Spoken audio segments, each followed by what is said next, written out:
하나님 말씀 보겠습니다. 하나님 말씀은 학개서 2장입니다. 하나님 말씀은 학개서 2장 9절입니다. 이 성전의 나중 영광이 이전 영광보다 크리라. 만군의 여호와의 말이니라. 내가 이곳에 평강을 주리라. 만군의 여호와의 말이니라. 지난주에 우리가 요한복음 17장에 나오는 예수님의 기도를 토대로 해서 주님이 바라보시는 교회, 주님이 열망하시는 교회, 그리고 주님이 기도하시는 교회의 모습을 살펴보았습니다. 그 교회는 전례 없이 주를 기피하는 교회, 전례 없이 주를 사랑하는 교회, 전례 없이 거룩한 교회, 전례 없이 하나된 교회, 전례 없이 강한 능력의 교회입니다. 사실 이 비전은 주님이 주님의 마음속에 가지고 계신 비전이요 열망이요 동시에 우리가 지난주에 살펴본 것처럼 반드시 주님께서 이루실 또한 예언적인 비전이기도 합니다. 우리가 드리는 찬양 중에 주님의 마음에 있는 곳에 내 마음이 있기를 원해요. 주님의 발이 향하는 곳에 내 발이 향하기를 원해요. 이런 찬양들이 있는데 정말 주님께서 바라보시고 주님께서 열망하시고 기도하시는 이러한 교회를 향한 비전이 저와 여러분의 비전이 되어야 될 줄로 믿습니다. 그리고 그것이 우리의 목표고 우리의 기도 제목이고 우리의 열망이고 우리가 바라보는 목표고 거기에 우리의 삶을 드리고 헌신하는 목표고 또한 그 일을 위해 섬기는 목표가 되어지기를 예수님의 이름으로 축원합니다. 오늘은 그 비전의 실현과 관련해서 아주 중요한 한 요소인 주님을 찾는 것에 대해서 살펴보기 원합니다.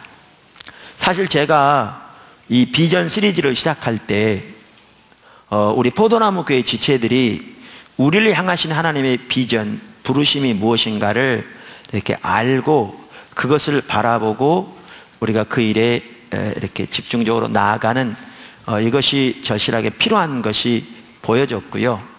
또 기도 중에 하나님께서 그런 부분을 이렇게 감동을 주시는 것 같아서 살펴보았습니다. 그래서 쭉 지금 수개월째 살펴보고 있는데요. 저는 개인적으로 지난주에 예수님이 바라보시는 교회의 비전, 예수님이 열망하시는 교회의 비전을 살펴보고 이번 주부터는 이제 앞으로 제가 살펴보고자 하는 말씀에 의한 삶을 살펴볼까 생각했습니다. 그러니까 과거에 한번 나눴습니다만은 앞으로 다음 토픽은 말씀에 의한 삶이 될 거거든요. 우리가 어떻게 하나님의 말씀을 통해 하나님의 음성을 듣고 하나님의 뜻을 발견하고 주님의 의중을 깨닫고 우리가 주와 동행하는 삶을 살 것인가 라는 이 전반적인 부분을 살펴보려고 합니다. 그런데 그래서 그리로 넘어갈까 이렇게 생각을 했고요. 그렇게 생각하는 중에 오늘 설교를 위해서 무엇을 설교할지 이렇게 하나님께 기도하면서 저는 그리로 넘어갈까 생각을 했는데 주님께서 계속 비전을 더 살펴보기 원하시더라고요. 제가 다시 기도하고 또 다시 주님 찾고 그렇게 해도 주님이 그 부분을 더 살펴봐야 될 것을 말씀하셨어요. 그러면서 이제 사실 주보에 나와 있는 이사야서 55장 부분들을 생각나게 하시고요. 하나님께서 그러한 부분들을 이렇게 말씀하셨어요.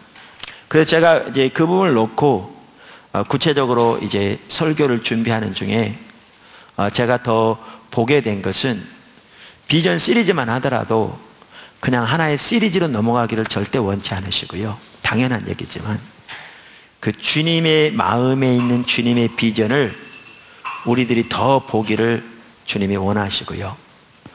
그래서 그 비전이 금방 나눈 대로 우리의 목표가 되어지고 우리의 열망이 되어지고 우리의 비전이 되어지고 그래서 그것을 바라보며 나가며 거기에 우리의 삶을 드리고 그 하나님의 비전이 우리 가운데 성취되도록 그 일에 우리가 더 삶을 드리는 자리로 우리들이 더 적극적으로 나가기를 원하시는 것 같아요. 당연한 얘기지만, 그래서 우리가 오늘 이 부분을 살펴보면서 우리가 그 부분을 더 집중적으로 살펴보기 원하고요. 여러분이 할 수 있으면 사물교회 선교회나 특별히 포도나무교회 홈페이지 가시면 이 지난 설교들이 쭉 있는데 한번 쭉 보시면서 주님께서 말씀하시는 바, 주님이 우리를 인도하시는 바를 더 계속해서 보고 그것을 여러분 눈앞에 바라보고 그 일을 이렇게 추구하며 그 일에 삶을 드리며 나갈 수 있게 되기를 주님으로 축원합니다. 아멘. 첫 번째, 초대 예루살렘 교회. 지난주에 우리가 주님이 바라보시는 교회의 모습을 살펴보았는데, 그러한 교회의 모습이 초대 예루살렘 교회에 부분적으로 성취되었습니다. 그래서 주님이 추구하시는 교회, 주님이 위에서 기도하시고 열망하시는 그 교회에 대한 비전이 예루살렘 교회에서 성취되는 것 같았습니다. 우리가 잘 아는 사도행전 2장 42절에 보면 그 내용을 잘 볼 수 있습니다. 그러니까 예수님께서 십자가 못 박혀 돌아가시사 우리의 죄를 대속하시고 부활하셔서 죄와 사망과 사단의 권세를 멸하시고 승천하셔서 성령님을 우리에게 보내주셨는데, 그렇게 해서 교회가 태동되게 되었는데, 신약의 교회가 그렇게 태동된 예루살렘 교회는 아까도 말씀드린 요한복음 17장에서 예수님께서 갈망하시고 기도하시고 바라보신 그 교회의 모습이 성취되었습니다. 자, 그 모습이 사도행전 2장 42절부터 나옵니다. 한번 찾아보시죠. 제가 이번에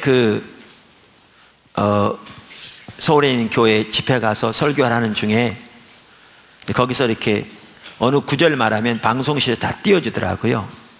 그리고 이제 뭐 영어 NIV 성경하면 같이 대조해서 보여주고, 그러니까 너무 좋더라고요. 이렇게 보면서 하니까 쏙쏙 들어오고 훨씬 잘 보이고. 근데 그렇게 하는 게 단점이 있더라고요. 그게 뭐냐 하면 다 해주니까 각자는 안 찾는 거죠. 요즘 서울만 하더라도 택시 운전하시는 분들도 내비게이션이 없으면 운전을 못 한대잖아요. 옛날에는 다 이렇게 찾아갔는데 내비게이션만 따라가다 보니까 이제 내비게이션이 없으면 못 찾는 거예요. 그래서 운전을 못 한대요. 요즘 아이들에게 집 전화가 몇 번이냐 그러면 1번 그러죠. 아버지 전화가 몇 번이냐 2번. 왜냐하면 여기 자동으로 입력해 놓으니까 단축키로 집이 필요하면 1번만 길게 누르면 되고 뭐 이렇게 하니까. 근데 편리할지는 몰라도, 그러니까 이제 부모님 전화번호 잘 모르는 경우가 많은 거예요. 그래서 그런 단점이 있는 것 같더라고요. 그래서 우리는 여전히 계속 안 보여주려고 그럽니다. 그 대신 여러분들이 성경을 찾아서 이렇게 앞뒤를 보면서 같이 하나님의 말씀을 이렇게 쭉 상고해 가면 이렇게 하나님의 말씀 훨씬 더 잘 이해할 수 있을 줄 믿습니다. 그러니까 성경은 문맥에서 이해해야 되거든요. 그러니까 앞뒤를 살펴보면서 성경이 말하는 말을 이렇게 보게 되면 더 이렇게 잘 깨달을 수 있을 줄로 믿습니다. 사도행전 2장 42절 보시죠. 그들이 사도의 가르침을 받아 서로 교제하고 떡을 떼며 오로지 기도하기를 힘쓰니라. 사람마다 두려워하는데 사도들로 말미암아 기사와 표적이 많이 나타나니 믿는 사람이 다 함께 있어 모든 물건을 서로 통용하고 또 재산과 소유를 팔아 각 사람의 필요를 따라 나눠주고 날마다 마음을 같이하여 성전에 모이기를 힘쓰고 집에서 떡을 떼며 기쁨과 순전한 마음으로 음식을 먹고 하나님을 찬미하며 또 온 백성에게 칭송을 받으니 주께서 구원받는 사람을 날마다 더하게 하시니라. 여기 보십시오. 그러니까 예배와 기도에 대한 하나님의 열정이 그들 가운데 있었습니다. 날마다 모이기를 힘쓰고 성전에 모이고 각 가정에서 모이고 기도에 전혀 힘쓰고, 뿐만 아니라 그들의 예배 가운데 하나님의 생명이 넘쳤습니다. 하나님의 임재가 넘쳤습니다. 큰 기쁨이 있었습니다. 하나님이라는 기쁨이죠. 그러니까 예배를 통해서 하나님과의 관계가 회복되어지고, 그러니까 이웃과의 관계에서도 진정한 화해와 사랑과 교제가 있었죠. 뿐만 아니라 이웃과의 교제가 이때 단순히 말로만의 교제가 아니라 상대방의 필요를 따라 사랑으로 섬기는 교제가 있었죠.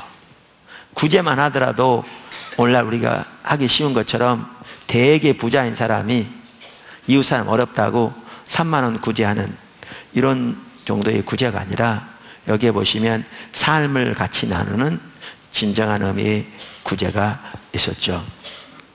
뿐만 아니라 하나님의 말씀에 대한 사모함이 이들 가운데 있었고요, 배우기를 열망하고 그 하나님의 길을 따라 행하기를 기뻐하는 그러한 삶, 또한 거기에 하나님의 강력한 성령의 역사가 함께 하셔서 놀라운 표적과 기사가 나타나는 그러한 교회였죠.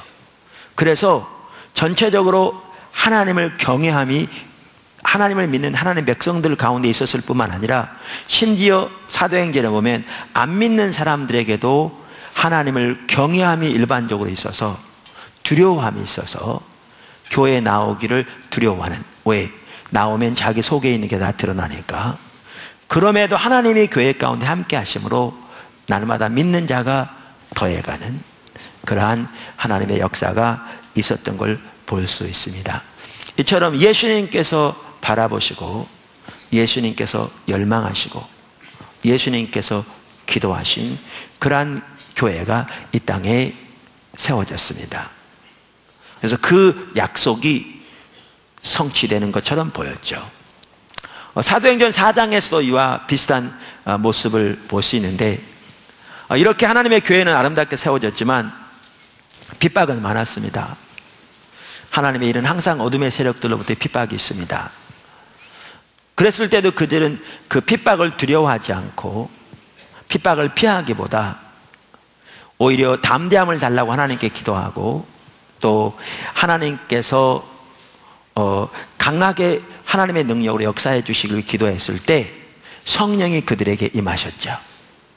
그래서 성령이 충만하게 그들에게 임하자 2장에 나오는 것과 같은 동일한 특징들이 그들에게 나타났다고 기록되어 있는데, 이것을 보면 예루살렘 교회가 지속적인 성령의 충만함 가운데서 이렇게 하나님께서 의도하신 교회로 세워져 가고 있었던 것을 우리에게 보여주죠. 그러면서 여기 4장 31절을 보면 이렇게 말하죠. 빌기를 다음에 모인 곳이 진동하더니 무리가 다 성령이 충만하여 담대히 하나님의 말씀을 전하니라. 믿는 무리가 한 마음과 한 뜻이 되어 모든 물건을 서로 통용하고 자기 재물을 조금이라도 자기 것이라 하는 이가 하나도 없더라. 사도들이 큰 권능으로 주 예수의 부활을 증언하니 무리가 큰 은혜를 받아 그 중에 가난한 사람이 없으니 이는 밭과 집 있는 자는 팔아 그 판 것의 값을 가져다가 사도들의 발 앞에 두매 그들이 각 사람의 필요를 따라 나누어 줌이라. 이렇게 교회가 아름답게 세워졌는데, 그러나 주님께서 의도하시고 바라보신 이러한 교회의 모습은 오래가지 못했습니다. 이제 교회가 확장되어지면서 여러 지역으로 퍼져나가면서 교회는 많이 이제 세속화되기 시작하고 오염되기 시작했죠. 그래서 초대교회만 하더라도 예를 들어 고린도 교회 같은 경우에는 심지어 세상에 없는 죄가 교회 안에 있었고, 많은 거기에 파벌 싸움, 당파 싸움이 있었고, 그 외에도 여러 가지 죄악들이 적지 않았습니다. 그래서 사도 바울이 세운 교회 중에 가장 어린 교회, 육적인 교회였고, 사도 바울이 친히 고린도전서에서 말하기를 영적인 어린아이라 굳은 음식을 줄 수 없다고 이렇게 말할 만큼 어린 교회였습니다. 자, 그렇다면, 그리고 2000년 역사를 보더라도 하나님께서 이렇게 성령으로 강력하게 임하시는 하나님의 부흥 때에 초대 예루살렘 교회에 나타났던 그러한 그 교회의 모습들이 부분적으로 나타나긴 했지만 2000년 역사를 볼 때 전반적으로 하나님의 교회가 하나님이 의도하신 그러한 교회의 모습과 그러한 하나님이 정말 열망하시는 교회의 모습으로 세워진 적은 거의 없습니다. 그렇다면 주님이 기도하신, 주님이 열망하시는 그 주님이 가지고 계신 그 비전의 교회는 사도행전 2장에 나오는 것과 같은 예루살렘 교회로서 그냥 성취되고 끝났는가라는 거죠. 주님의 그 비전과 열망은 이미 다 지나간 것인가? 그것으로 다 끝나버린 것인가? 라는 것이죠. 저는 아니라고 생각합니다. 우리가 지난주에도 살펴보았듯이 주님이 오시기 전에 그리스도 신부가 예비할 것을 성경은 말하고 있는데 그 구조를 보아도 그게 아닌 것을 볼 수 있습니다. 자, 두 번째,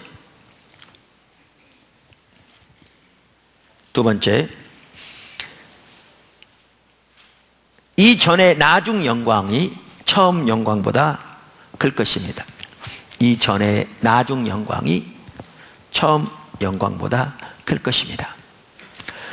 이 말은 오늘 읽은 학개서 2장 9절에 나오는 본문에서 제가 인용한 말입니다. 이전의 나중 영광이 처음 영광보다 클 것이다.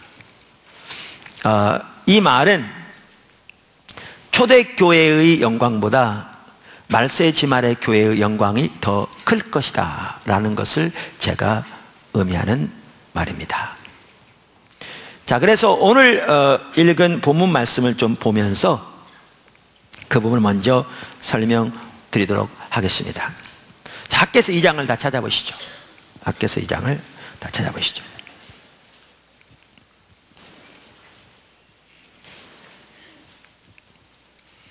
일곱째 달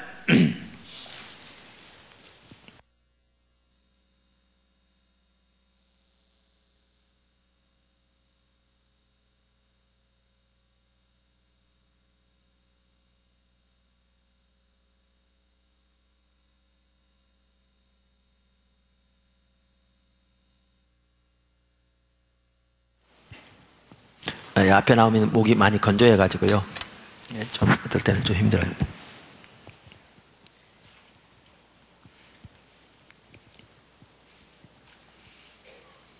네, 학개서 2장을 보시죠.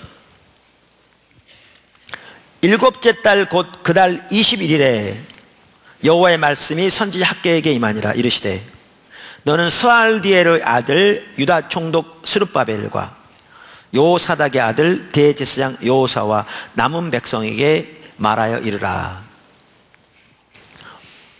너희 가운데 남아있는 자 중에서 이 성전의 이전 영광을 본 자가 있느냐? 본 자가 누구냐? 이제 이것이 너희에게 어떻게 보이느냐? 이것이 너희 눈에 보잘것없지 아니하냐? 이 말은 무슨 말인지 아시죠? 지금 학개와 스가라는 뭐에 관한 예언이라고요?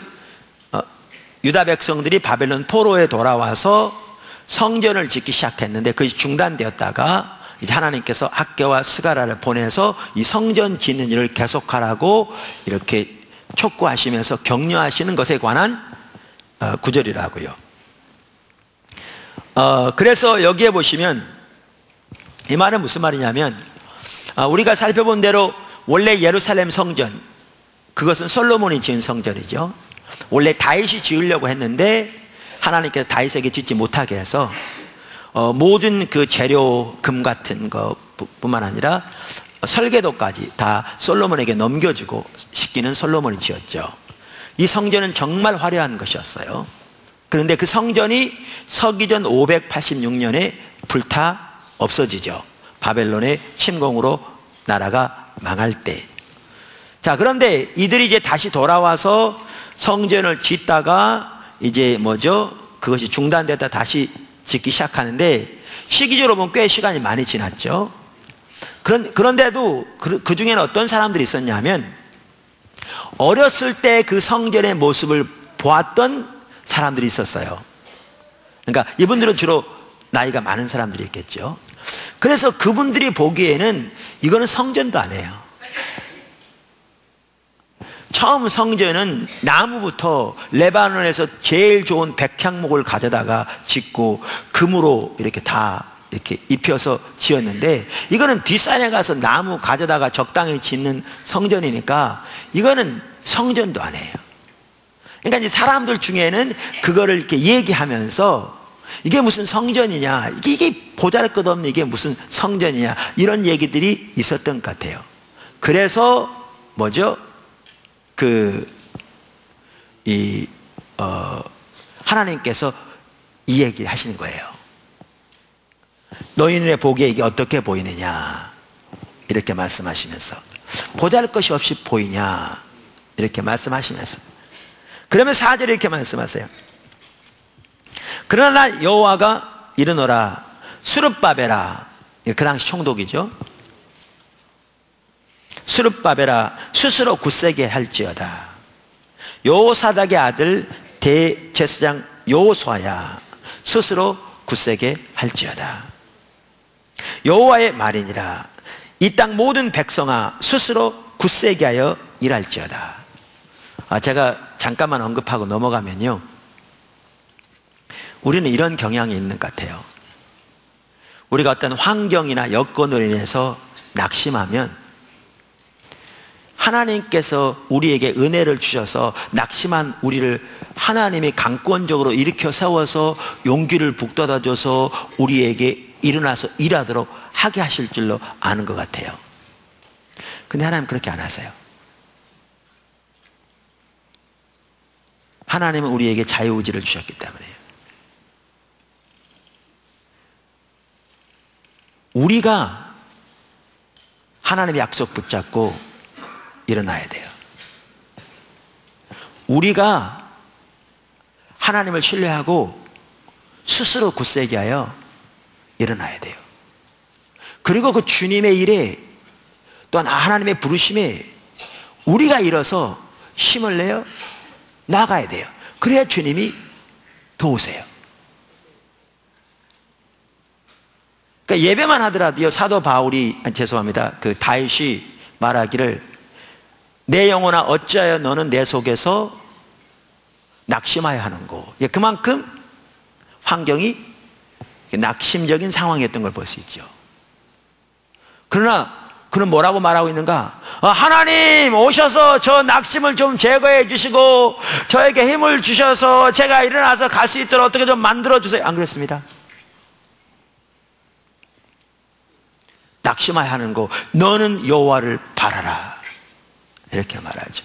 그러니까 예배만 하더라도요, 우리가 환경의 여러 가지 요소로 인해서 낙심되고 실망될 때에도 스스로 일어나 하나님을 바라보며 힘을 얻고 주의 약속 붙들고 힘을 얻어 하나님을 예배하기를 선택할 때 하나님 은혜를 주시는 것이지, 여러분이 그냥 축 처져 있는데 하나님이 여러분을 바꿔가지고 억지로 세워서 이렇게 세우지 않으세요. 그렇게 안 하세요. 그래서 오늘 성경에도 이렇게 말씀하시는 거예요. 스스로 굳세게 할지어다. 스스로 굳세게 할지어다. 우리가 이미 이 구절은 살펴보았듯이 이들이 하나님의 목적으로 돌이키니까 그게 하나님께 돌아오는 것 중에 하나잖아요. 그러니까 하나님의 약속이 이들 가운데 함께해서 여기 성경에 나와 있는 것처럼 너희가 애굽에서 나올 때 내가 너희와 언약한 말과 나의 영이 계속하여 너희 가운데 머물러 있나니 너희는 두려워하지 말지어다. 그러면서 그 바로 윗절에도 내가 너희와 함께 하노라. 하나님의 약속이 함께 하시고 하나님이 친히 함께 하고 계시지만 일어나는 것은 그들이 했어야 한다고요. 하나님 약속 붙들고. 그래서 스스로 굳세게 일어나 하나님 향해 나갈 때 함께 하신 하나님의 능력이 역사하시고 하나님의 약속이 이루어지고, 그래서 우리가 이미 살펴본 것처럼 하나님 역사하시죠. 그래서 여러분이 일어나셔야 합니다. 하나님이 여러분 가만히 있는데 절대로 강권적으로 억지로 이렇게 세우지 않습니다. 여러분이 일어나셔야 합니다. 자, 그렇게 말하면서 여기 보시면 하나님께서 그들과 함께 하신 것을 말합니다. 그러면서 2장 6절에 이렇게 말씀하시죠. 만군의 여호와가 이같이 말하노라. 조금 있으면 내가 하늘과 땅과 바다와 육지를 진동시킬 것이요 또한 모든 나라를 진동시킬 것이며 모든 나라의 보배가 이르리니 내가 이 성전의 영광이 충만하게 하리라. 만군의 여호와의 말이니라. 은도 내 것이요 금도 내 것이니라. 만군의 여호와의 말이니라. 제가 이 구절을 지금 쭉 읽고 있는데요, 근데 이 구절은 그 당시 성취된 약속을 두고 하신 말씀이 아닙니다. 그러니까 아까 위에서 지금 살펴본 거는 그 당시 성전을 짓는 것을 두고 사람들이 낙심하니까 지금 그것부터 시작됐는데, 여기 하늘과 땅 모든 것을 흔들겠다, 그리고 열국의 보화가 이르게 하겠다, 이 약속은 그 당시에 성취될 약속을 두고 말한 게 아니라고요. 아닙니다. 왜냐하면 그 당시에 이런 것이 이루어지지 않았습니다. 뿐만 아니라 히브리서 12장에 보면 히브리서 기자가 말세에는 흔들 만한 모든 것을 흔들 것이라고 하시는데 그것에 대한 성경적인 근거로 이 구절을 인용합니다. 그러니까 이 얘기는 최소한 히브리서가 쓰여질 당시까지만 하더라도 이 약속이 아직 안 이루어졌다는 거예요. 그러니까 이 약속이 지금 그 속에 들어가 있습니다. 자, 그러면서 여기 뭐라고 말하는가? 2장 9절에 이 성전의 나중 영광이 이전 영광보다 크리라. 만군의 여호와의 말이니라. 내가 이곳에 평강을 주리라. 만군의 여호와의 말이니라. 자, 그래서 여기 보시면 지금 읽은 2장 6절에서 2장 8절에 나오는 이 말씀은 그 당시 성취될 내용이 아닙니다. 그래서 나중에 성취될 내용이 들어있습니다. 그러니까 원래 이 단락이 시작할 때는 뭘로 시작했느냐 하면 그 당시 성전이 이렇게 모습이 초라한 이전 성전에 비해서 이걸 두고 격려하며 시작했다가 구약의 예언이 그렇듯이 거기에 뭐가 나오냐 하면 이제 보다 궁극적으로 이제 하나님의 교회에 대한 예언이 나오기 시작합니다. 이렇게. 자, 그러면서 하신 말씀이 9절에 뭐냐 하면 이 성전의 나중 영광이 이전 영광보다 크리라. 만군의 여호와의 말이니라. 이렇게 말하고 있는 겁니다. 자, 그래서 여기 보시면 얼뜻 보기에는 이 구절이 이 성전의 나중 영광이 이전 영광보다 크리라 이렇게 말한 걸 보면 우리가 얼뜻 이해하기에는 이 지금은 초라하게 보이는 이 성전의 나중 영광이 이전의 영광, 그러니까 그게 솔로몬 시대에 지었던 영광보다 더 클 것이라 이렇게 말하는 것처럼 보입니다. 이 구절이. 그래서 어떤 사람들은 이 구절을 그렇게 이해할지도 모르겠습니다. 예수님 시대에는 이 성전이 어마어마했었거든요. 그러니까 예수님이 계실 때 예루살렘 성전에 가셨잖아요. 그 성전은 바로 이 스룹바벨 때 지어진 성전이었습니다. 스룹바벨 때 지어진 성전인데 예수님 당시에 헤롯 왕이 건축광이었습니다. 그런데다가 이둠의 사람인데 이두미안인데 유대인들의 환심을 사기 위해서 성전을 대대적으로 중축했습니다. 그래서 중축하기 위해서 그들은 어떻게 했냐면 지성소가 있고 성소가 있고 그러니까 막 노출되면 안 되잖아요. 그러니까 이제 지상들의 반발이 있으니까 건물을 그대로 놔두고 그 밖에다가 건물을 크게 세워서 다 지은 다음에 나중 걸 뜯어내 이런 식으로 해서 대대적으로 중축했습니다. 여러분 시온산 혹시 성지순례를 가시면요 산 꼭대기를 깎았습니다. 이 성전을 짓기 위해서. 근데 산 꼭대기를 깎아도 이 터가 좁으니까 엄청난 규모로 기둥들을 아래서부터 세웠습니다. 이렇게 받쳐가지고. 그래서 이 산 꼭대기에 터를 넓힌 겁니다. 이렇게. 이게 이 성전 뜰이 얼마나 크냐 하면 1마일 1마일입니다. 그러니까 1.6km 1.6km. 그래서 성전 뜰에는 얼마나 많은 사람들이 한꺼번에 들어갈 수 있냐면 그 역사적인 것에 보면 50만 명의 성전 뜰이 한꺼번에 들어갈 수 있었습니다. 그렇게 성전을 크게 지은 겁니다. 성전을. 그리고 예수님께서 그 성전을 보시고 돌 위에 돌아남지 않을 거라고 그랬잖아요. 그 예언대로 실제로 그 성전이 파괴됐는데 서기 70년에 로마에 의해서 파괴될 때까지 이 성전의 증축 공사가 아직 안 끝났습니다. 그만큼 화려했습니다. 그러니까 어떻게 보면 이 처음 영광보다 나중 영광이 크리라 그렇게 말하는 것처럼 보일 수도 있는데, 이 예수님 당시의 성전은 규모로 보기엔 뛰어났을지 모르지만 하나님은 전혀 영광이 가득하다고 말하지 않습니다. 오히려 제자들이 이것을 보고 예수님에게 자랑하고 이 성전 큰 것에 대해서 그리고 엄청난 그 제사에 대해서 이렇게 자랑할 때 예수님께서는 정반대로 말씀하셨죠. 너희와 너희 자손을 위해서 울라고 말씀하시고 돌 위에 돌 하나 남지 않을 거라고 말씀하시죠. 그러니까 이건 전혀 그걸 말하는 게 아닙니다. 그럼 뭘 말하느냐? 교회의 영광에 대해서 말합니다. 교회의 영광. 우리가 지난번 스가랴서를 이렇게 살펴보면서 뭐를 살펴봤냐면, 학개서와 스가랴와 같은 시대에 또 같은 목적을 위해 주어진 말씀이라고 말씀드렸는데, 스가랴서와 학개서에 제가 뭘 말씀드렸냐면, 스가랴서 학개서의 동시에 두 번째 성전 짓는 것에 말하면서 거기에 뭐가 섞여 있다고요? 예를 들면 스가랴서 5장만 하더라도 메시아, 순이라고 표현된 그 메시아를 통해서 세워질 진정한 의미의 성전에 대해 기록하고 있다고요. 우리 살펴봤죠. 근데 이 메시아를 통해서 세워질 진정한 의미의 성전이 뭘 가리킨다고요? 이게 교회를 가리킨다고요. 교회를 가리킨다고요. 그래서 이 구절만 하더라도 이 나중 영광이 크리라 이 말은 보다 근본적으로 뭐죠? 예수님을 통해서 세워질 교회의 영광에 대해서 말합니다. 교회의 영광에서. 그런데 이 스가랴서에서는 그 부분만 말하죠. 교회의 영광이 이전 것보다 크리라 이 부분만 말하는데, 저는 여기에다 한 가지를 덧붙여서, 이 부분은 이 구절을 말하는 건 아닙니다만은 저는 그 구절을 가지고 이렇게 여러분에게 말씀드리고 하는 게 뭐냐 하면, 이 교회의 영광만 하더라도 이전의 영광보다 나중 영광이 더 크게 될 것이다 그 말이죠. 다시 말하면 초대교회의 영광보다 말세지말의 교회의 영광이 더 클 것이라는 말이죠. 저는 왜 그렇게 말하느냐, 저는 이 구절을 기초로 그것은 그렇게 말하고 있지 않고요, 로마서 11장을 기초로 그렇게 말합니다.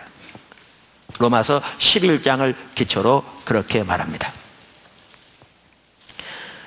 참고로 로마서 11장에는 뭐가 기록되어 있느냐, 사도 바울이 이스라엘 향한 하나님의 계획을 기록하고 있습니다. 사도 바울은 유대인이었습니다. 그리고 이방인을 위한 사도였습니다. 그래서 이방인을 위한 사도로서 이방인의 교회를 세우고 섬기는 일을 위해 자기의 힘을 다해 섬겼지만, 그는 자기 동족 유대인에 대해서 정말 마음이 있었습니다.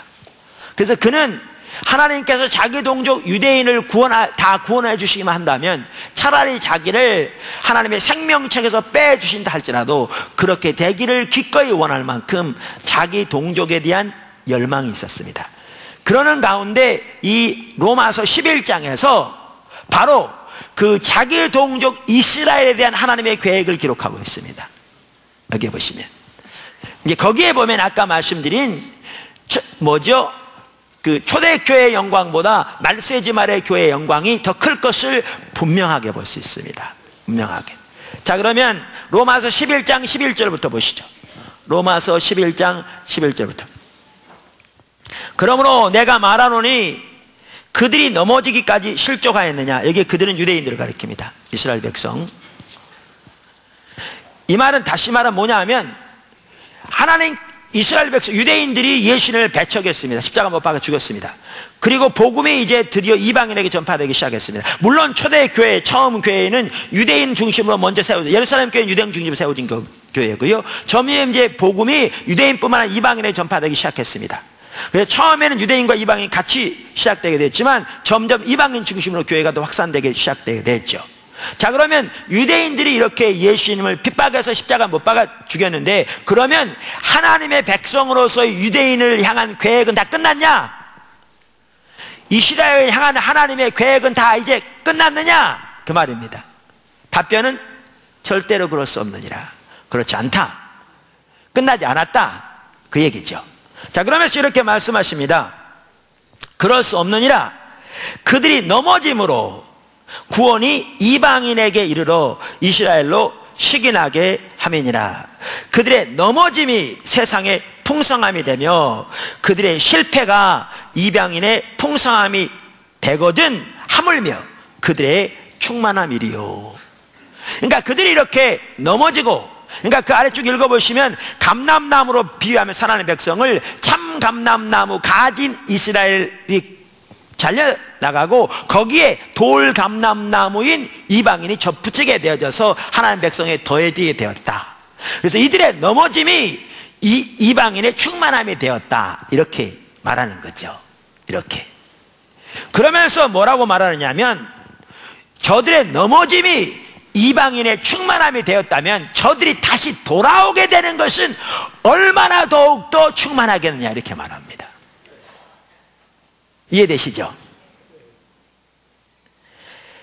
그러면서 13절부터 보시면, 내가 이방인인 너희에게 말하노라. 내가 이방인의 사도인 만큼 내 직분을 영광스럽게 여기노니, 이는 혹 내 골육을 아무쪼록 시기하게 하여 그들 중에서 얼마를 구원하려 함이라. 그들을 버리는 것이 세상의 화목이 되거든 그 받아들이는 것이 죽은 자 가운데서 살아나는 것이 아니면 무엇이리요? 이렇게 말함으로써 그들을 버리는 것이 세상의 화목이 되었다면 그들이 다시 돌아오는 것은 그것을 죽은 자의 부활로서나 표현할 수 있지 않겠느냐. 그만큼 놀라운 하나님의 역사가 있을 것을 말합니다. 그러니까 여기에 보시면 초대교회 역사보다 이 나중 교회 역사가 더 영광스러울 것을 말합니다. 보이십니까? 명백하게 보입니다. 그럼 언제 일이 일어날 거냐, 그 말이죠. 언제? 그 일이 말세지 말이 일어날 것을 성경을 말합니다. 바로 그 아래 11장 25절부터 보시죠. 사도 바울이 한 얘기입니다. 성령의 감동으로, 형제들아 너희가 스스로 지혜 있다 하면서 이 신비를 너희가 모르기를 내가 원하지 아니하노니. 여기 보면 모르기를 원치 않는다 그랬어요. 그냥 알기를 원하노니 그럼 될 텐데 모르기를 원치 아니하노니 그랬어요. 과거에도 말씀드린 것처럼요, 헬라어 용법에는 더블 부정은 강조입니다. 이 말은 쉽게 알기를 원하노니 이렇게 안 한 이유는요, 모르기를 원치 아니하노니 이렇게 말하는 것은 너희가 반드시 알기를 원하노니 그 뜻이에요. 그러니까 강조하는 겁니다. 이것은 형제들아 너희가 스스로 지혜 있다 하면서 이 신비를 너희가 반드시 알기를 구하노니 그런 뜻이에요. 이 신비는 이방인의 수가 충만한, 이방인의 충만한 수가 들어오기까지 이스라엘의 더러는 우준하게 된 것이라. 그리하여 온 이스라엘이 구원을 받으리라. 자, 그러면 언제 저들이 돌아오게 될 것이냐? 성경이 말하면 이방인의 충만한 수가 어떻게 해요? 채워지면 그때 이스라엘이 돌아오게 될 것이라 그랬는데, 여기 이방인의 충만한 수가 채워지는 것은 여러분들이 일반 주석들을 많이 보아도 알 수 있듯이 예수 그리스도의 복음이 땅끝까지 모든 족속에게 전파되는 것을 말합니다. 다시 말하면 말세지 말을 말합니다. 그래서 말세지 말에 주의 복음이 온 열방 가운데 땅끝까지 증거될 때, 그때 뭐가 일어날 거라고요? 유대인들이 하나님께로 돌아올 거라. 그래서 뭐 하게 될 거라? 구원을 받게 될 거라. 온 이스라엘이 구원을 받으리라. 여기에 온 이스라엘이 구원을 받으리란 말은 이스라엘 나라가 민족으로서 구원을 받을 만다는 말이 아닙니다. 아닙니다. 여러분, 성경에는 어디에도 두 가지 구원이 없습니다. 그러니까 예수님을 통한 구원이 있고, 이스라엘 백성은 예수님을 통하지 않고 이스라엘 민족으로서 구원을 따로 받는 그런 구원이 없습니다. 그래서 여기는 민족적인 구원을 말하는 게 아닙니다. 그게 아닙니다. 성경 어디도 두 가지 구원이 없습니다. 그리고 예수님의 피로 말미암지 않고는 아무도 구원을 받을 수 없습니다. 그럼 이걸 뭘 말하느냐? 말세 지말에 이스라엘 백성이 대규모로 하나님 앞에서 구원받게 될 거라, 그 말입니다. 말세 지말에. 지금 이스라엘 나라가 회복되었습니다.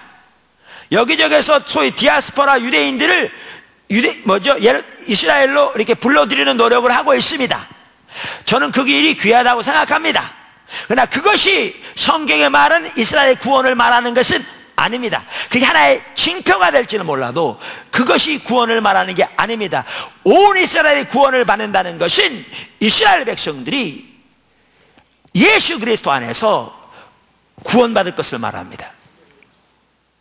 그런데 지금은 시작에 불과할지 모르지만 이전과는 다르게 많은 유대인들이 예수님을 점점 더 알아가고 있습니다. 지금 이스라엘만 하더라도 거의 주요 도시에는 교회가 하나 이상 반드시 있습니다. 그만큼 복음이 더 급속도로 증거되고 있습니다. 성경이 말하는 바는 이방인의 충만한 때가 이르면, 다시 말하면 복음이 땅끝까지 증거되어지면 그때 하나님께서 참 감람 나무인 이스라엘을 접으실 텐데, 다시 회복시키실 텐데, 그때 온 이스라엘이 구원을 받으리라고 표현된 것처럼 이스라엘 백성 중에 대규모로 구원이 있을 것을 말하고, 이때가 말세의 지말인 것을 볼 수 있고, 이때에는 초대교회와 비교해서 볼 때 그 영광이 초대교회 영광보다 더 클 것이라, 그 말이죠. 훨씬. 그것을 뭘로 비유할 만큼? 죽은 자의 부활로 비유할 만큼. 그래서 성경 전체적으로 볼 때에 우리는 이전에 교회를 가리킨다면 이전에 처음 영광보다 나중 영광이 더 클 것을 볼 수 있습니다. 아멘. 제가 지난주에 이렇게 총회에 가가지고요, 총회 자리에 앉아서 국민일보 이렇게 쭉 거기 있길래 하나 가져다가 이렇게 보는데, 여기에 이런 내용이 있더라고요. 처치 3.0, 교회 3.0이라는 책에 대한 소개가 있어요. 닐 코울이라는 학자가 그 앞으로 다가오는 교회의 모습에 대해서 다루는 건데, 그분이 이제 뭐 컴퓨터 프로그램 버전처럼 뭐 처치 1.0, 처치 2.0 이렇게 해가지고 하는데, 초대교회 예루살렘 교회와 같이 세워진 것을 처치 1.0으로 했고요. 그 다음에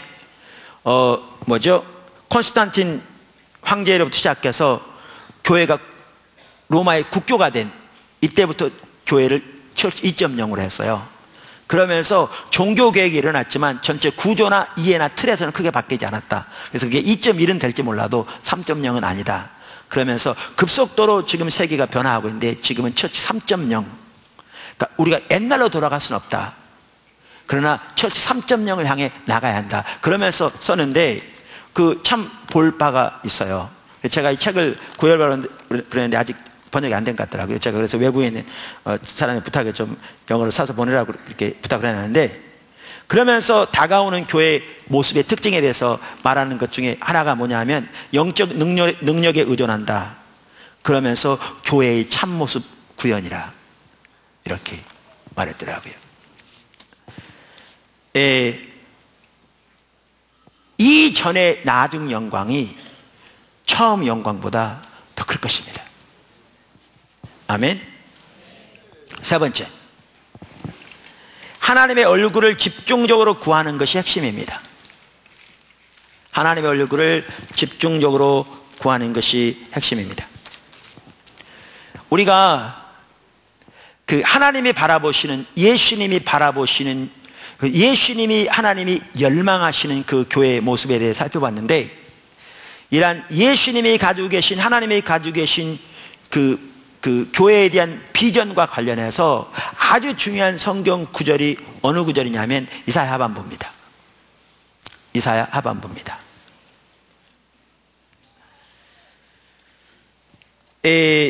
그래서 제가 아까 말씀드린 대로 이 부분을 꼭 살펴보기를 원하시는 것 같더라고요. 그리고 우리가 그 하나님의 비전을 더 또렷하게 볼 수 있기를 열망하고 거기에 동참하기를 열망하시는 것 같더라고요.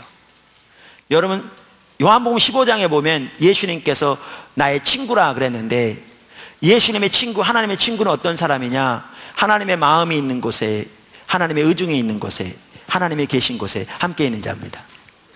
그게 친구입니다. 그러면서 여러분 잘 아시다시피 이사야 하반부는요, 이스라엘 백성들이 바벨론 포로로 잡혀가 있는 것을 염두에 두고 쓰여진 성경입니다. 그래서 그 이사야 40장부터 66장 사이에서 바벨론 포로로 잡혀가 있는 유다 백성들이 돌아올 것을 예언하고 있습니다. 다시 말하면 이들이 회복될 것을 예언하고 있죠. 이게 이사야 하반부가 말하는 가장 기본적인 내용입니다. 그리고 가장 기본적인 배경입니다.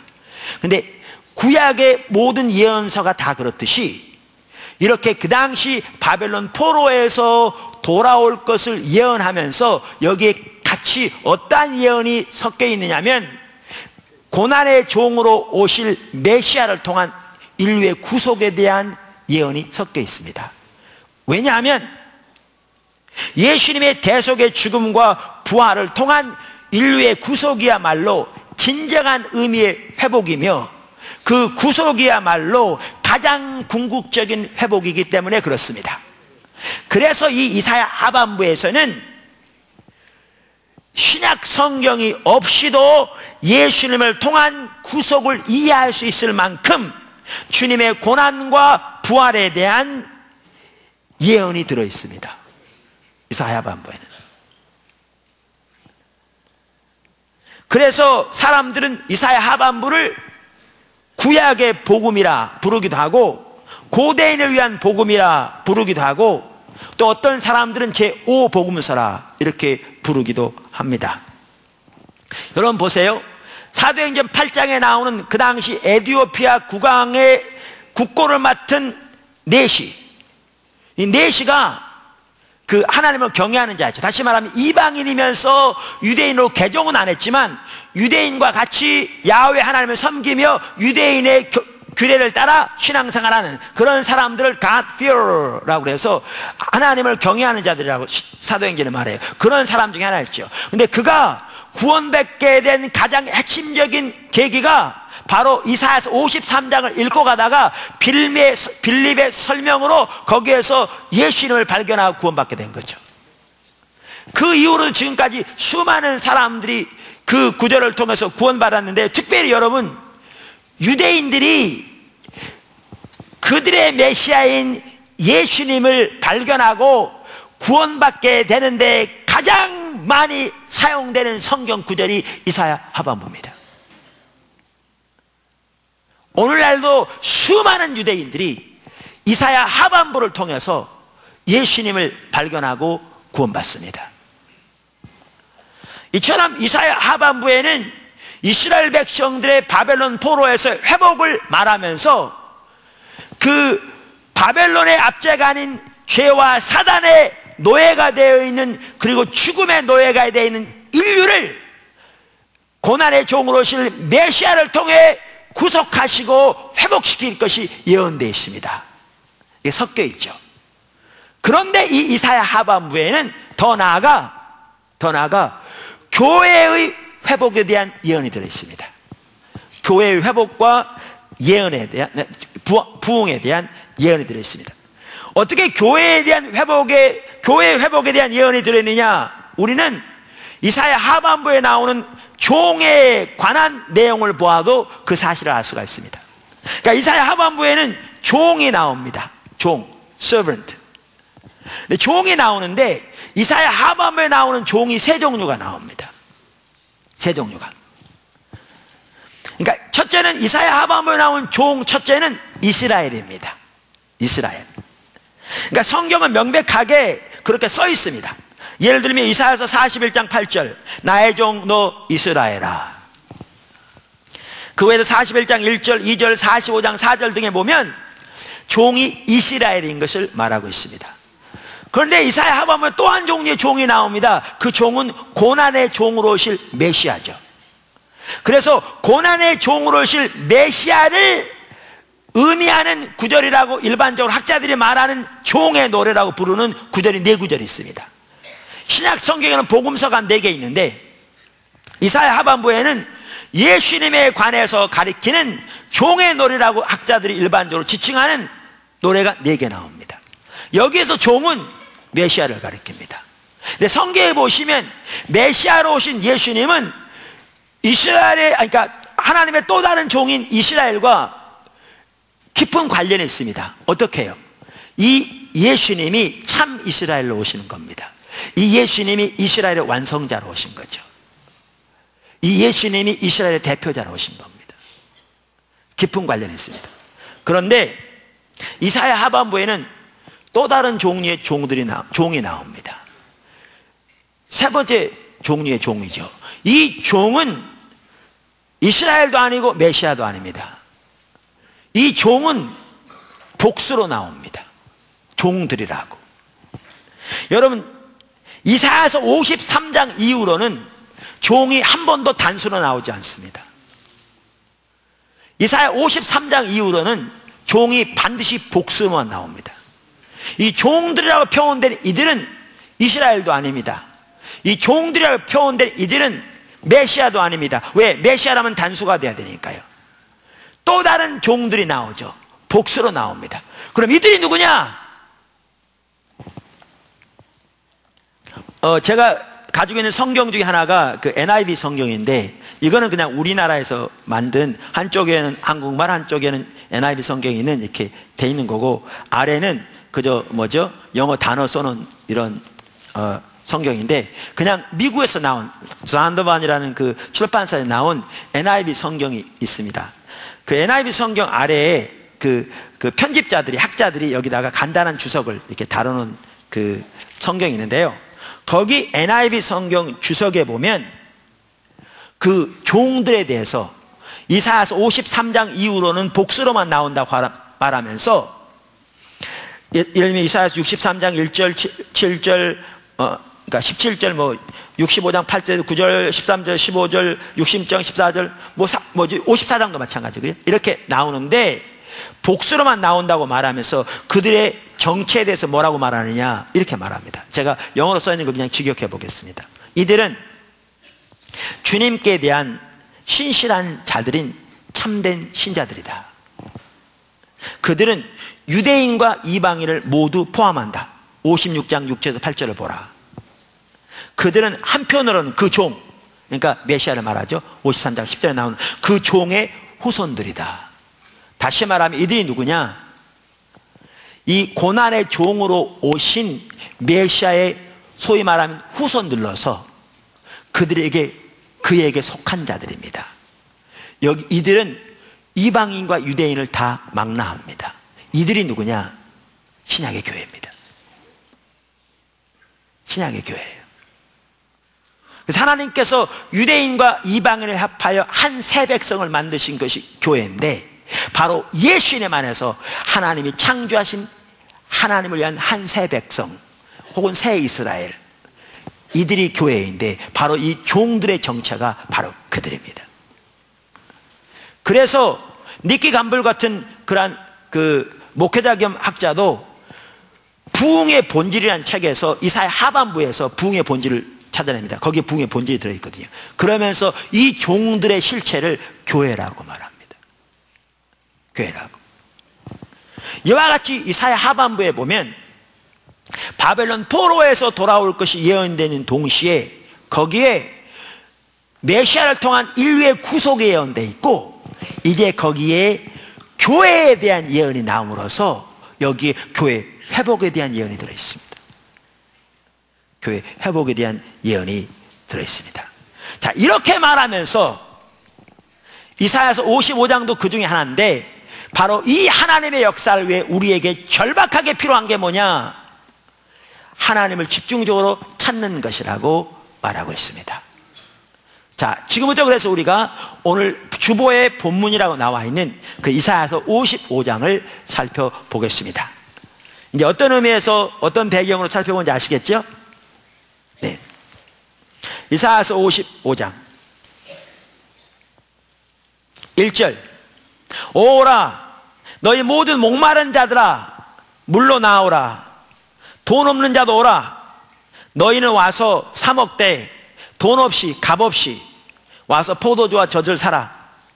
너희가 어찌하여 양식 아닌 것을 위하여 은을 달아주며 배부르게 하지 못할 것을 위하여 수고하느냐. 내게 듣고 들을지어다. 그리하면 너희가 좋은 것을 먹을 것이며 너희 자신들이 기름진 것으로 즐거움을 얻으리라. 너희는 귀를 기울이고 내게로 나와 들으라. 그리하면 너희의 영혼이 살리라. 내가 너희를 위하여 영원한 언약을 세우리니 곧 다윗에게 허락한 확실한 은혜니라. 자, 우선 여기 보시면요, 제가 계속 읽겠습니다. 끝까지. 먼저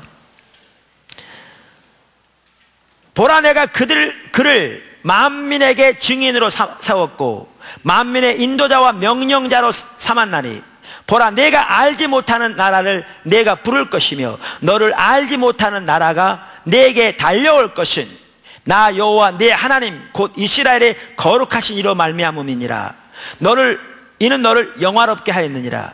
너희는 여호와를 만날 만한 때 찾으라. 가까이 계실 때 그를 부르라. 악인은 그의 귀를, 불의한 자는 그의 생각을 버리고 여호와께로 돌아오라. 그리하면 그가 긍휼히 여기시리라. 우리 하나님께로 돌아오라. 그가 너그럽게 용서하시리라. 이는 내 생각이 너희 생각과 다르며 내 길은 너희 길과 다름이니라. 여호와의 말씀이니라. 이는 하늘이 땅보다 높음같이 내 길은 너희 길보다 높으며 내 생각은 너희 생각보다 높으니라. 이는 비와 눈이 하늘로부터 내려서 그리로 돌아가지 아니하고 땅을 적셔서 소출이 나게 하며 싹이 나게 하여 파종하는 자에게 종자를 주며 먹는 자에게 양식을 줌과 같이 내 입에서 나가는 말도 이와 같이 헛되이 내게로 돌아오지 아니하고 나의 기뻐하는 뜻을 이루며 내가 보낸 일에 형통하리라. 너희는 기쁨으로 나아가며 평안히 인도함을 받을 것이요 산들과 언덕들이 너희 앞에서 노래를 바라고 들의 모든 나무가 손뼉을 칠 것이며 잣나무는 가시나무를 대신하여 나며 화석류는 진려를 대신하여 날 것이라. 이것이 여호와의 기념이 되며 영원한 표징이 되어 끊어지지 아니하리라. 여기 보면요, 뭘 말하느냐? 마지막 절 보세요. 너희가 기쁨으로 나아가며 평안히 인도함을 받을 것이며 산들과 언덕들이 너희 앞에서 노래를 바라며 들의 모든 나무가 설벽을 칠 것이며, 이걸 뭘 말하냐면 저들이 바벨론 포로에서 돌아올 때 이런 일이 있을 거라 그 말이에요. 그러니까 그 회복을 말합니다. 제일 먼저는 항상 이 회복을 말하면서 하나님 뭐라고 말씀하세요? 여호와를 찾으라 이렇게 말합니다. 이게 너무너무 중요합니다.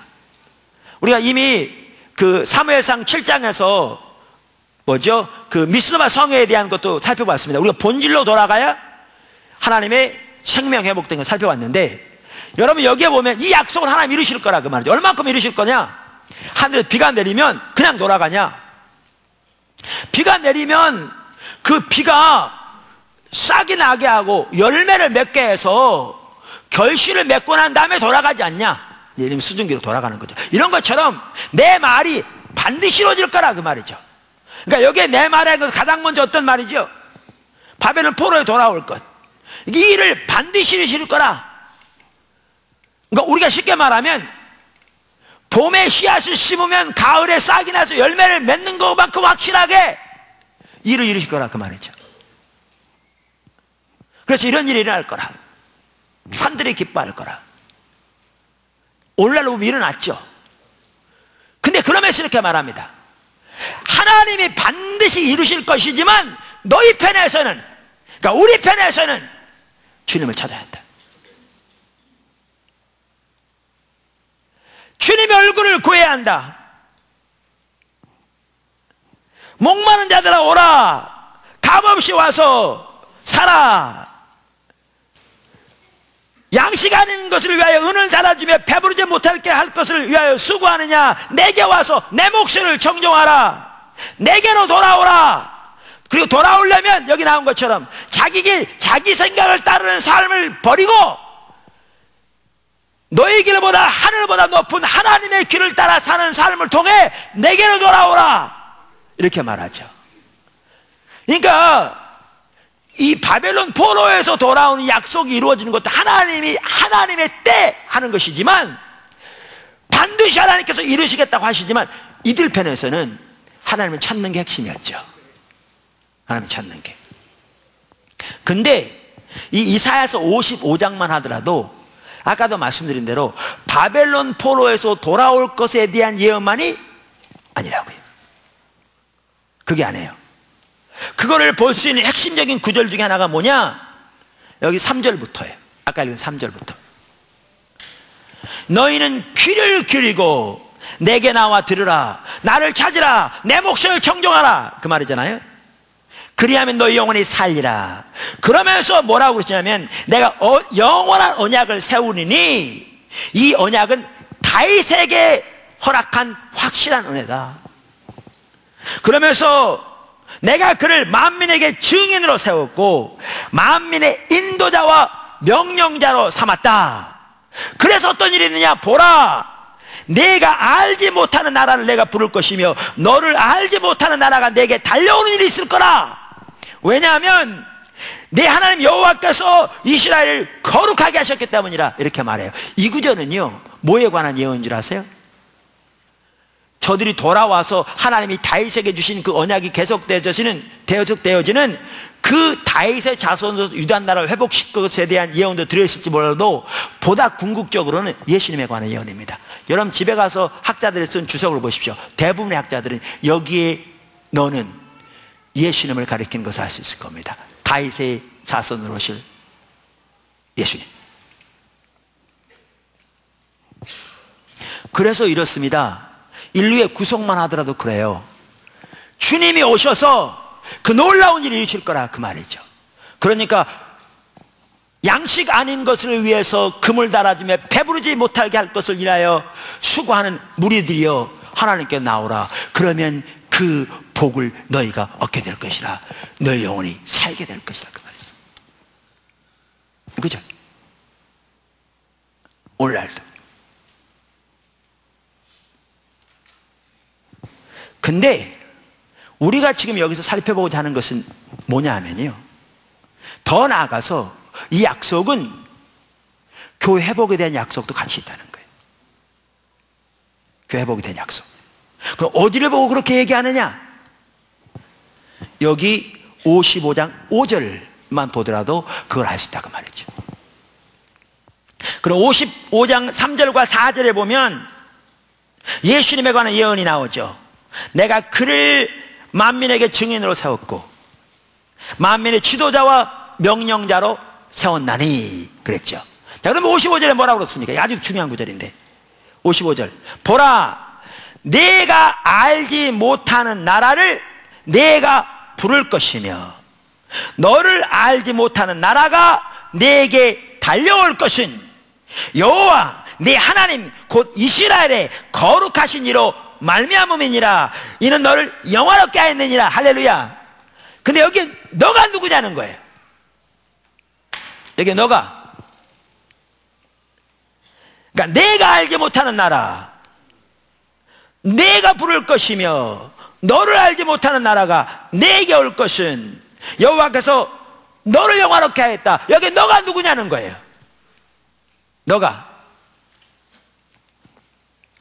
제가 가지고 있는 컴퓨터에 있는 프로그램에 나오는 주석 여러 가지 있는데 그 중에 제가 자주 보는 주석이 하나 있거든요.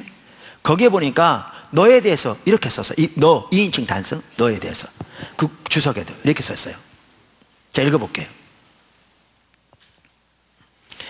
여기 2인칭 주어를, 여기 너를 메시아로 보는 견해도 있지만, 그러니까 예수님을 가리키는 거 보는 사람도 있지만, 그보다 영적 이스라엘로 파악하는 것이 더 자연스러울 것 같다. 그러면서 델리츠와 같은 유명한 학자, 그 다음에 그로겐이라고 하는 학자, 그리고 그 주석을 쓴 그 학자도 뭐에 동의하느냐면 여기에 너가 누구를 가리키느냐? 교회를 가리킨다는 거지. 교회. 그러면 여기에 이사야 하반부에는 무슨 약속이 같이 들었냐, 아까도 말한 대로 교회 회복에 대한 약속이 들어있는 거예요. 특별히 여러분 이사야서 55장만 딱 이 구절만 보면 잘 모를 수 있는데요, 여러분 집에 가셔서 이사야 40장부터 66장까지 한번 단순히 한번 읽어보세요. 17장밖에 안 되니까 거기 읽어보면 이와 비슷한 표현들이 많이 나와요. 거기에 보면 교회를 향한 예언인 것을 더 확실하게 볼 수 있어요. 그래서 여기에 보면 교회 회복에 대한 예언인 거죠. 근데 이 약속도 마찬가지입니다. 아까 뭐라고요? 하나님이 뭐죠? 봄에 씨앗을 심고 비가 오고 이렇게 와서 오며 자라게 하면 가을에 수확을 거두게 되는 것만큼 확실하게 하나님께서 이 약속을 이루실 텐데, 우리에게 하는 말은 뭐예요? 너희는 나를 찾아야 돼. 내게 와서 내 소리를 들어야 돼. 자기 생각, 자기 길을 따르는 삶을 버리고 나의 길, 나의 생각을 따라 내게로 돌아와야 돼. 그러니까 반드시 이루실 텐데 바로 하나님을 집중적으로 구해야 될 것을 말하죠. 그러면 이 약속이 이루어질 텐데, 하나님을 집중적으로 구해야 되는데 왜 이게 이루어질 거냐? 하나님이 오실 것이기 때문에 이루어지는 거죠. 다시 말하면 내가 너를 영화롭게 하였느냐, 이 말은요, 이사야서 하반부를 보더라도 하나님이 부흥으로 임하실 것을 말합니다. 부흥으로 임하실 것을 말합니다. 제가 아까 말씀드린 이사야서 55장 5절만 하더라도요, 학자들도 그것이 교회를 향한 예언이라고 이렇게 말하고 있는데, 저는 개인적으로 그러한 견해에 동의할 뿐만 아니라 이것을 교회 회복과 관련된 것으로 보는 이유가 있어요. 추가적으로 그 이유가 뭐냐 하면, 예수님에게 주신 약속들이 누구를 통해서 이루어지느냐 하면 예수님 안에 있는 무리들을 통해서 이루어지게 되어 있습니다. 다시 말하면 교회를 통해 이루어지게 되어 있어요. 주님 안에 속한 자들, 주님께 붙어있는 신실한 자들을 통해서 이루어지게 되어 있어요. 제가 이 오늘 55장 5절과 비슷한 내용을 담고 있는 다른 두 구절 읽어볼게요. 그게 이사야서 42장 6절 7절이고요 또 하나는 49장 6절이에요 이 두 구절 다 학자들이 일반적으로 종의 노래라고 말하는 구절 등에 나오는 내용입니다. 다시 말하면 메시아에 관한 예언입니다. 자, 보십시오. 먼저 그 구절을 42장 6절, 나 여호와가 의로 너를 불렀은즉, 여기에 너는 고난의 종 메시아를 가리킨다고요. 내가 내 손을 잡아 너를 보호하며 너를 세워 백성의 언약과 이방의 빛이 되게 하리니, 내가 눈먼 자들의 눈을 밝히며 갇힌 자를 감옥에서 이끌어내며 흑암에 앉은 자를 감방에서 나오게 하리라. 아멘. 49장 6절, 그가 이르시되 내가 나의 종이 되어 야곱의 지파들을 일으키며 이스라엘 중에 보존된 자를 돌아오게 할 것은 매우 쉬운 일이라. 내가 또 너를 이방의 빛으로 삼아 나의 구원을 베풀어서 뭐하게 하리라? 땅끝까지 이르게 하리라. 자, 같은 내용이죠. 근데 놀라운 게 있어요. 사도행전 13장 46절 47절에 보면요, 사도 바울이 비시디아 안디옥에 가서 복음을 전할 때 유대인들에게 복음을 전하는데 저들이 배척해요. 그러니까 사도 바울이 하는 말이, 우리가 먼저 너희들에게 복음을 전하는 것이 옳은데 배척하니까 내가 이방인에게 가겠다 그러면서 사도 바울이 이 구절 인용해요. 메시아에 관한 이 구절 인용하면서 하나님께서 우리에게 이렇게 말씀하시다 그래요. 읽어보겠습니다. 13장 46절 47절 사도행전, 바울과 바나바가 담대히 말하여 이르되 하나님의 말씀을 마땅히 먼저 너희에게 전할 것이로되 너희가 그것을 버리고 영생을 얻기에 합당하지 않은 자로 자처하기로 우리가 이방인에게로 향하노라. 주께서 이같이 우리에게 명하시되, 자, 그러면서 이 구절을 인용하는 겁니다. 내가 너를 이방의 빛으로 삼아 너로 땅끝까지 구원하게 하리라 하셨느니라 하니라. 보이시죠? 자, 그럼 이 구절은 하나님이 누구에게 한 말이라고 원래? 메시아에게 한 말이라고요. 일반적으로 학자들이 이 구절이 메시아에 관한 구절이라 동의하는 바입니다. 고난의 종에 대한 종의 노래 4개 중에 나오는 2개입니다. 메시아에 관한 예언이라고 학자들이 동의하는 바입니다. 그런데 바울이 하나님이 그거를 자기에게 말씀하셨대. 이 얘기는 바울이 메시아라는 얘기인가요? 아니에요. 그럼 참남하죠. 그럼 뭐예요? 하나님이 메시아에게 주신 이 약속이 누굴 통해 이루어지느냐? 주님 안에 거하는 무리를 통해서 이루어져요. 여러분, 시편 2편은요 왕으로 오실 메시아에 대한 예언이에요. 왕으로 오실. 그래서 예수님께서 물에서 침례를 받으시고 올라오실 때 하늘에서 음성이 들렸잖아요. 이는 내 사랑하는 아들이요. 이 말은 시편 2편에 나온 왕으로 오실 메시아에 관한 그 예언을 말하는 거고요. 내 기뻐하는 자라. 이 말은 고난의 종으로 오실 메시아에 관한 예언을 말하는 거예요. 이 2개 합해졌어요. 그래서 이 구절은 시편 2편과 이사야 42장인가요? 그 나오는 그 말씀이 합해진 거예요. 그런데 시편 2편에 보면 아까도 말씀드린 대로 왕으로 오실 메시아가 예언되어 있는데 시편 2편은 이렇게 말하죠.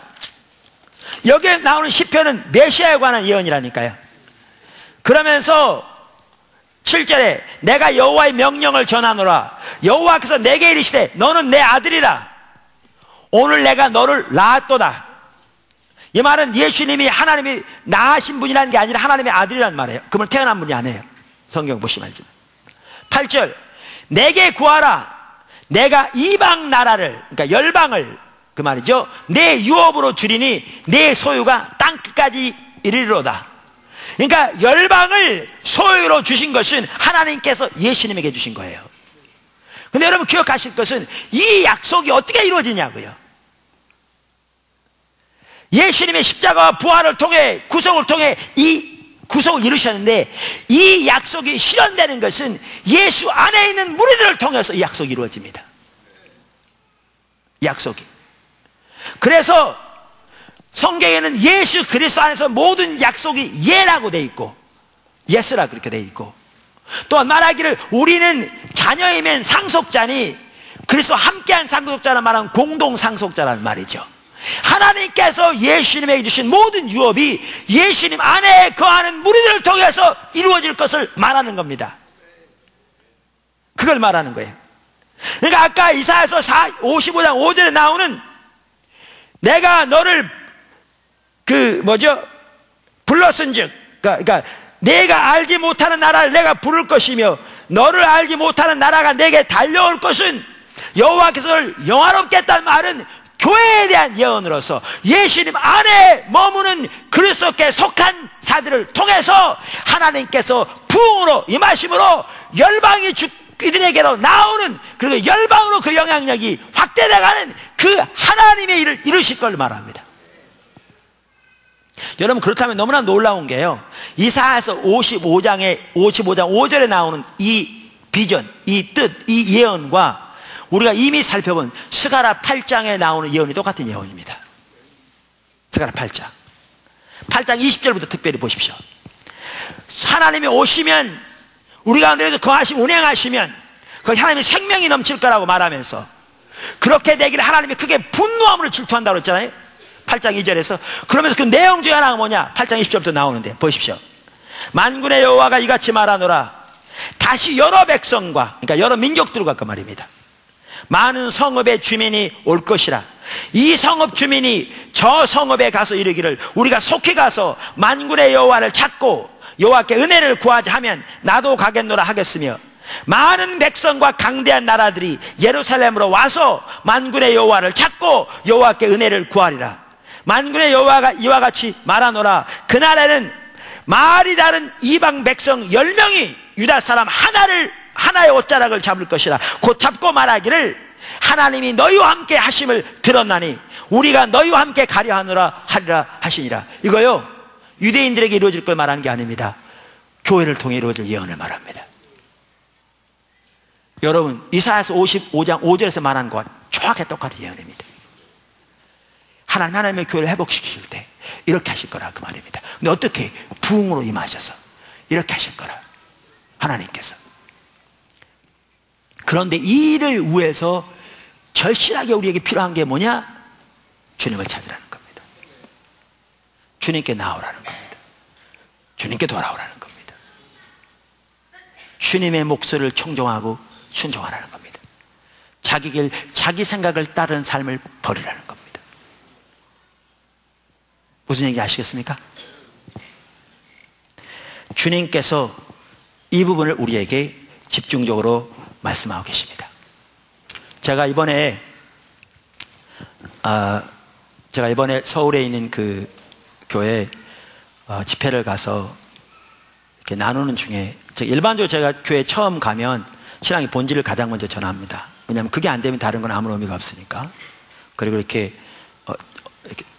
그 핵심적인 내용들을 전하는데, 이번에는 그런 내용을 다뤘지만 하나님이 구체적으로 그때그때 인도하셔서 따로.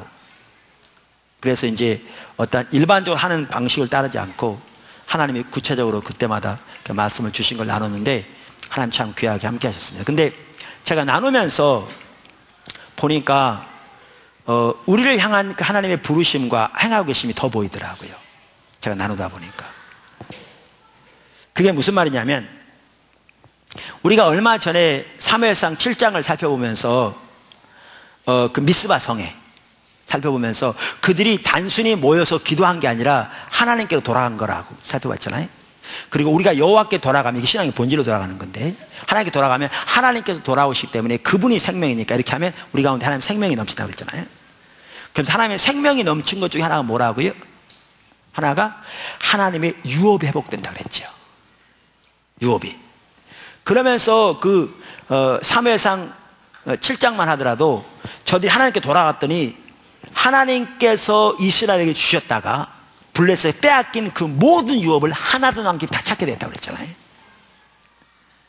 사실 너무나 그것이 우리 속에 열망의 기쁨이죠. 그래서 이렇게 말하죠. 7장 14절. 블레셋 사람들이 이스라엘에게서 빼앗았던 성읍이 에그론부터 가드까지 이스라엘에게 회복되니 이스라엘이 그 사방 지역을 블레셋 사람들의 손에서 도로 찾았다. 하나도 남김없이 도로 찾았다. 이렇게 돌아가면 그런 일이죠. 그러면서 제가 지난주에 하나님께서 우리 가운데 행하시는 잠깐 나누다가 시간이 너무 많이 가서 제가 중단해 버렸는데요. 그리고 중보기도 책에 나오면 거기에 나오기 때문에 꼭 보시면 좋을 것 같고요. 대부분은 제가 이런저런 기회에 나눴던 얘기고요. 그런데 제가 거기 집회 가서 나누면서 뭘 나누게 되었냐면, 그리고 뭐가 이렇게 맞춰졌냐면, 하나님이 그 새물결 선교회를 세우시면서 주셨던 그 감동, 그게 연결되어졌어요.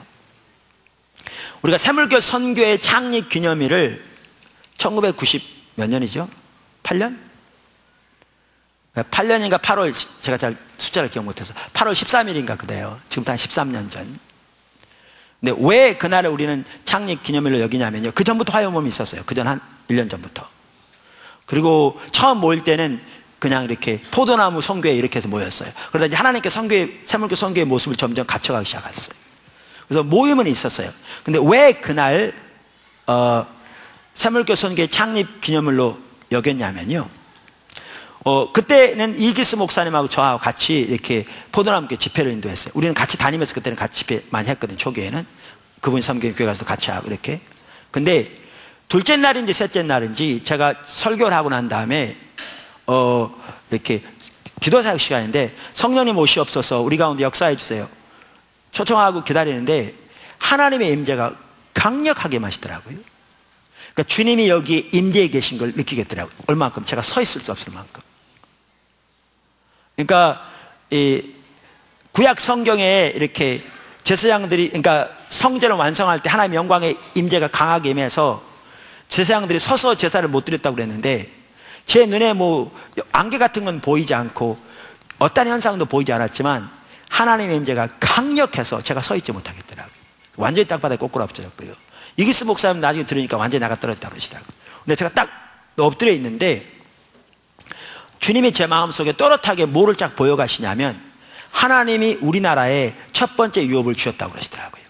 그럼 생각나게 하신 게 그 짧은 기간에 교회가 이렇게 성장한 것, 그 엄청난 표적과 기사들, 그리고 경제적으로도 그 짧은 기간에 이렇게 우리나라 부강하게 된 것, 그걸 딱 보이시면서 뭐라고 감동을 주냐면, 탕자가 아버지의 유업을 받아서 자기 정욕대로 다 탕진해버린 것처럼 우리가 자기 정욕대로 아버지의 유업을 다 탕진해버렸다고 그러시더라고요.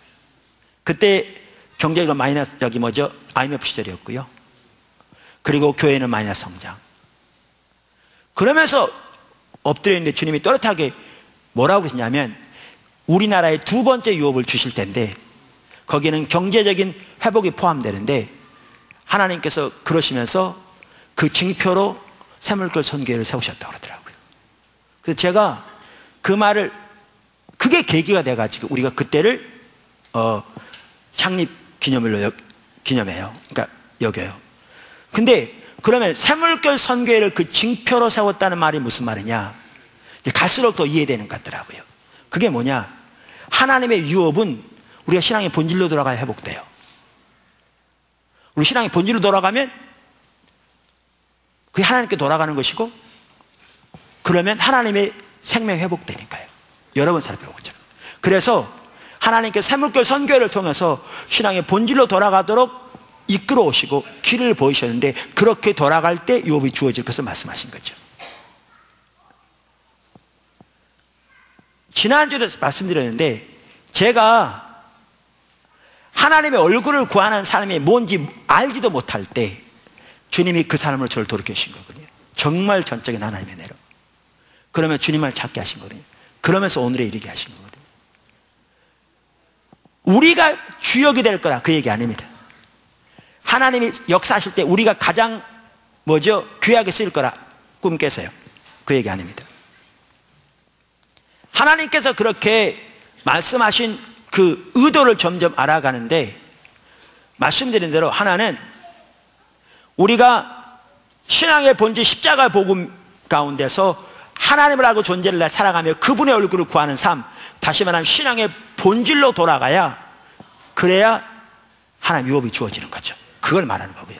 또 하나, 징표로 세웠다는 말을 제가 최근 들어 더 실감나게 된 게 뭐였냐면, 그 당시 이 말을 더 몰랐어요. 하나님께서 그들이 오늘까지 이르도록 수많은 일을 해오셨어요. 우리 가운데, 우리를 통해서. 여러분, 혹시 여러분 가운데 자부심을 가지고 있는 분이 있으면 잘 들으십시오. 저는 제 자신의 모습을 보면 날마다 절망하는 사람입니다. 저는 천국과 지옥을 왔다 갔다 하는데요, 저의 모습과 여러분의 모습을 보면 지옥입니다. 네, 그럼에도 불구하고 하나님의 행하심을 보면 천국입니다. 너무나 놀랍죠. 주님이 일하신 것은 우리 때문이 아닙니다. 우리의 모습을 보면 지옥과 같습니다. 정말 심각하리만큼. 그런데 그 모든 우리의 부족에도 불구하고 하나님께서 일해 가신 걸 보면서 그만큼 주님이 급하신 것을 알게 되죠. 자만심이요, 그게 있다면 여러분 전혀 여러분 자신을 눈꼽만큼도 못 보고 있는 겁니다. 그런데 이러한 우리의 부족에도 불구하고 하나님을 따라가면서 하나님께서 우리 가운데 해오신 게 뭐냐 하면, 우리나라에 주신 유업을 회복시켜가는 것을 그 징표로 보여주고 계신 겁니다. 하나님께 돌이키면 이렇게 유업이 회복될 것을 하나의 작은 징표로 본보기로 보여주는 거죠. 저는 군선교 하나님 말씀하실 때, 우리 순종의 사람이 일하시죠, 캠퍼스 선교, 그때만 해도 잘 몰랐어요. 근데 하나님께서 말씀하신 대로 우리나라에 주신 모든 유업을 다 회복시키기 원하시고, 그 하나의 징표로 우리 가운데 그 일을 이루시기를 원하시는 겁니다. 그래서 저는 그게 보여지면서 이게 제 눈에 더 보여졌습니다. 그래서 이걸 하려면 하나님의 얼굴을 사는 사람 필수고, 십자가의 복음 위에 신앙의 본질 가운데 사는 게 필수인데, 전혀 제 자신이 그런 걸 알지도 못할 때 하나님께서 이 일을 이루시려고 계획하시고 하나님께서 은혜를 부으셔서 그 길들을 가르쳐 오신 거죠. 그리고 여러 가지 역경과 어려움이 있었을지 모르지만 하나님의 길 붙들고 하나님만 의지하여 나왔을 때 정말 인간적으로는 안 돼야 되는데, 불가능한데 하나님께서 일해 오신 거죠. 사실 포도나무 교회 분당에 세워지면서 수많은 사람들이 방문하고 메시지가 강하다고 흩어져 나갈 때, 그리고 교회 내부에서 이해하지 못하고 중직들 중심으로 뭐 한 40% 한꺼번에 나가버리고 할 때, 교회가 없어질 뻔할 때 정말 힘들었죠. 그래서 어떤 분이 나중에 저를 위해 기도해 주면서 하나님께서 환상을 보여주시는데, 그런 환상이 보인다고, 화분인데 거꾸로 딱 엎어졌다고, 나무가 죽어야 되잖아요. 근데 뒤로 더 튼튼하게 자랐다고, 그런 환상이 보인다고 그러는데, 우리의 형편이 딱 그랬습니다. 망해야 되는 게 마땅한, 분당이 어떤 지역인데요, 그 수많은 교회들이 와서 춘추 전국시대처럼 서로 경쟁하고, 정말 인간적일 뿐만 아니라 정말 말도 안 되는 방법으로 서로 경쟁하는 부분도 적지 않은, 그래서 수많은 교회들이 문을 닫고 수많은 교회들이 다시 그 자리에 들어오되 또 머지않아서 문을 닫는 게 분당인데, 그런 자리에서 그렇게 강력하게 오는 사람마다 다 쫓아낸 정도니까 교회가 세운 것은 마땅히 안 된, 망했어야 마땅한. 그런데 주님이 질투를 가지고 해오신 거죠, 오늘에 이르도록. 그러면서 제 눈에 보여진 게 뭐였냐면, 지금 하나님이 캠퍼스를 말씀하시고 군선교를 말씀하시고 다음 세대를 말씀하시고, 이건 전혀 제가 염두에도 못 뒀던 일들입니다. 하나님께서 그들을 회복시키셔서 훈련시키시면 열방으로 보낼 해외 선교를 말씀하시는데, 우리가 초등학교는 아직 들어가지 않았습니다. 군선교, 중고등부 한 군데서 모인다고 그러지만 아직 열리지 않았습니다. 지금 직장 신회 다 침체되어 있습니다. 거의예요. 우리는 거기 열리지 않았습니다. 그런데 저는 이게 제 눈에 보이더라고요. 하나님이 우리를 세우신 게 징표로, 주님을 따라가면 이 나라의 두 번째 유업을 다시 주실 텐데, 그 유업의 징표로 세우실 것을 말씀하신 것을 제가 보여주면서, 우리나라의 첫 번째 유업으로 주셨던 그 소중한 유업 단 하나도 남김없이 다 회복되어지는 것을 우리 가운데 징표로라도 보실 겁니다. 앞으로 두고 보십시오. 언제 그렇게 될지 모르지만 그렇게 하실 겁니다. 그리고 경제적인 회복도 지금 국가적으로 이루어져 가고 있습니다. 뿐만 아니라 우리 가운데서도 그런 부분도 당연히 포함될 겁니다. 근데 여기에 중요한 게 있습니다. 주님이 이 일을 이루실 거라고 하면서, 반드시 이루실 거라고 하면서 나를 찾으라고 말하는 겁니다. 여러분이 주님의 비전을 보지 못하면 눈이 먼 겁니다. 지금까지 주님의 비전은 전혀 보지 않은 채 그냥 교회만 왔다 갔다 하고 계시다면 여러분의 신앙을 점검해 보십시오. 주님은 주님이 열망하시며 질투를 가지고 분노함으로 질투하신 주님의 교회를 바라보시면서, 그러한 모습의 교회를 바라보시면서 그 하나님의 뜻이 이루어지기 위해서 하나님의 질투를 가지고 운행하고 계십니다. 우리가 여기까지 온 것만 해도 그분의 그러한 질투가 없었다면 불가능했습니다. 절대로. 처음부터 저와 같이 있었던 분들은 잘 압니다. 하나님께서 최근 들어서 여러 사람들을, 우리 다윗장막 중보기도도 그렇고 개인적으로도 기도 중에 흔들고 계시다고, 흔들리지 않은 걸 세우기 위함이라고 그러는데 흔들고 계십니다. 여러분이 주님을 찾지 않으면 넘어질 겁니다. 왜? 비전이 가려지기 때문에. 우리 주위에 하나님이 흔들고 계신 게 보입니다, 일부는. 그리고 넘어진 것도 보입니다, 일부는. 여러 사람이 여러 얘기를 할 수 있지만 저는 한 가지는 제가 확실하게 분명하게 이 자리에서 말할 수 있습니다. 주님을 집중적으로 구하지 않으니까 비전이 흐려져. 하나님 비전이 흐려지기 때문에 넘어진 겁니다. 그 점에는 저는 개인적으로 확신하는 바 제로의 여지가 없습니다. 주님께서 하고 계십니다. 하실 겁니다. 여기의 핵심은 주님을 찾는 겁니다. 그게 이사야서 55장입니다. 오늘 설교는 다른 부분도 많은 경우에 그렇지만 전혀 제가 의도한 게 아니었습니다. 저는 다른 설교하려고 했습니다. 근데 주님이 비전을 더 나눠야 한다고 자꾸 마음을 씌웠습니다. 그리고 이사야서 55장을 자꾸 말씀하셨습니다. 그리고 제가 그것을 구체적으로 준비하는 과정에서 주님이 우리에게 무엇을 말씀하고자 하는 바가 또렷하게 보여졌습니다. 그것을 오늘 나누었습니다. 여러분이 이 메시지를 듣고 안 듣고는 여러분이 할 일입니다. 그러나 그 책임은 하나님 앞에서 여러분이 질 것입니다.